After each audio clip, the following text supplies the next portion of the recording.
कभी ये सोचा है कि एक बहुत ही मामूली साधारण सी चीज कैसे किसी की पूरी दुनिया बदल सकती है? आज हम एक ऐसी ही कहानी सुनेंगे, लाल रिबन और खोई हुई मुस्कान। ये कहानी हमें खुशी के असली मतलब की गहराई में ले जाएगी। तो कहानी हमें ले चलती है राजा विक्रमादित्य के एक बहुत ही भव्य और समृद्ध राज्य में। यहाँ सब कुछ था, धन दौलत, खुशहाली, मतलब किसी चीज की कोई कमी नहीं थी। लेकिन महल के ऊंचे ऊंचे टावरों में एक बहुत गहरा दुख छिपा हुआ था। और वो दुख था राजा की इकलौती बेटी राजकुमारी मालिनी का, जो अपनी मुस्कान, अपनी हंसी, सब कुछ खो चुकी थी। राजकुमारी मालिनी की उदासी कोई मामूली उदासी नहीं थी। ये सिर्फ उनकी चुप्पी नहीं थी, ये एक गहरा खालीपन था।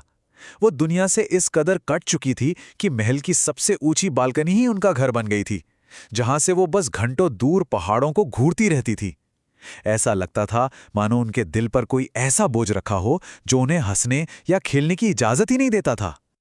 राजा अपनी बेटी की इस हालत को देख देख कर जैसे टूट चुके थे। उन्होंने देश के सबसे बड़े वैद्य, सबसे ज्ञानी ज्योतिषियों और सबसे शक्तिशाली जादूगरों को बुलवाया, पर सबने अपने हाथ खड़े कर दिए। कोई भी उस अदृश्य दुख का इलाज नहीं ढूंढ पाया जो राजकुमारी को दिन ब दिन खामोश किए जा रहा था। जब सारी उम्मीदें खत्म हो रही थीं, तभी महल की एक बूढ़ी और तजुर्बेकार दासी ने एक ऐसी बात कही जिसने सबको सोचने पर मजबूर कर दिया।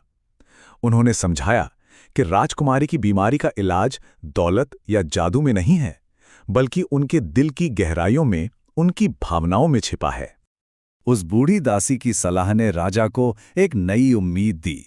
उन्होंने फौरन पूरे राज्य में ढिंडोरा पिटवा दिया, एक शाही घोषणा कि जो कोई भी राजकुमारी के चेहरे पर मुस्कान वापस लाएगा, उसे इतना बड़ा इनाम दिया जाएगा जिसकी उसने कभी कल्पना भी नहीं की होगी।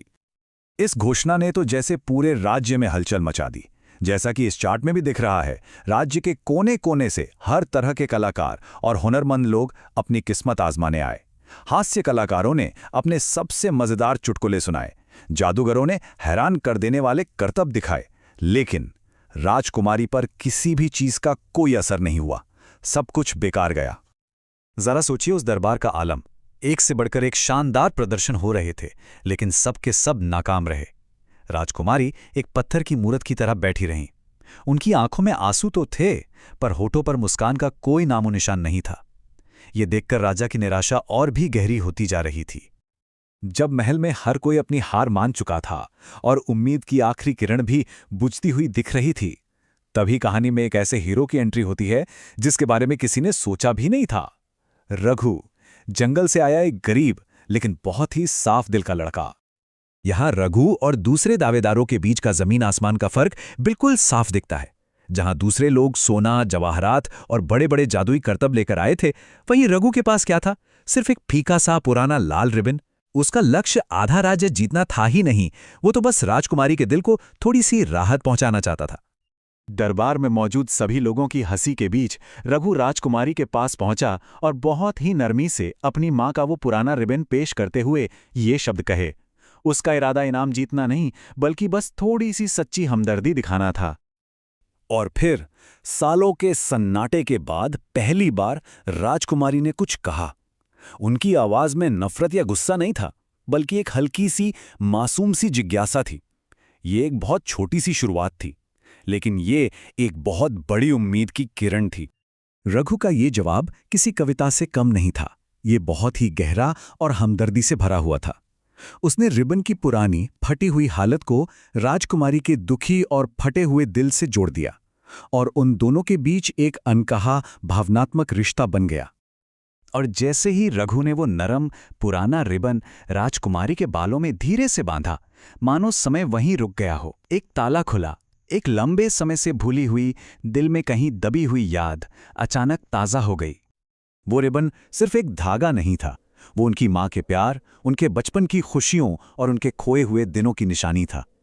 ये उस रिबन की पूरी यात्रा थी, बचपन में माँ के प्यार से लेकर उनके जाने के बाद खोई हुई खुशी, और अब रघु के हाथों से उस प्यार की याद का वापस आना।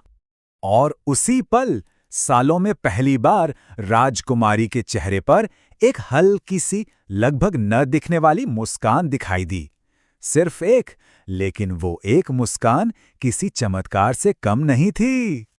उस एक मुस्कान ने पूरे शाही दरबार में जैसे बिजली दौड़ा दी। सब हैरान थे, खामोश थे, अवाक रह गए।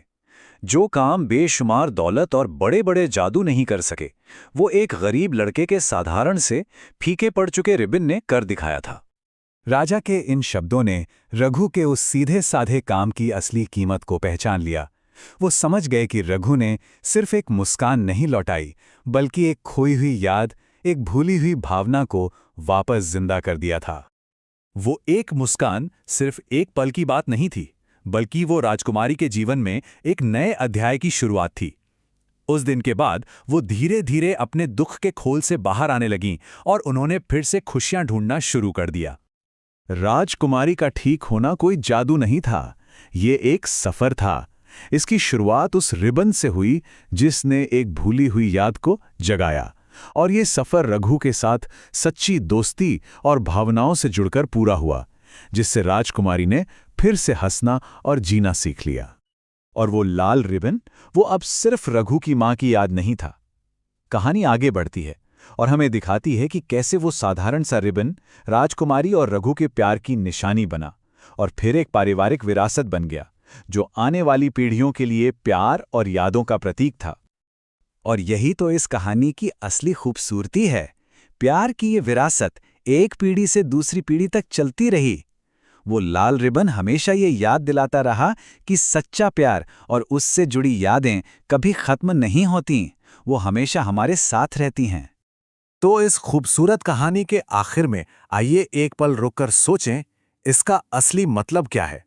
हम इससे अपने जीवन के लिए क्या सीख सकते हैं? आखिर में ये कहानी हमें बस एक सीधी सी बात याद दिलाती है। जीवन की सबसे कीमती चीजें अक्सर सबसे सरल होती हैं। सच्ची खुशी खरीदी नहीं जा सकती, उसे सिर्फ महसूस किया जा सकता है, छोटी छोटी यादों में, दयालुता के छोटे छोटे कामों में और सच्चे प्यार में। और ये कहानी हमें इसी एक बहुत गहरे सवाल के साथ छोड़ जाती है। ये सोचने वाली बात है कि हम सबके जीवन में ऐसा कौन सा छोटा भूला हुआ रिबन है जो शायद हमारी सच्ची खुशी की चाबी हो।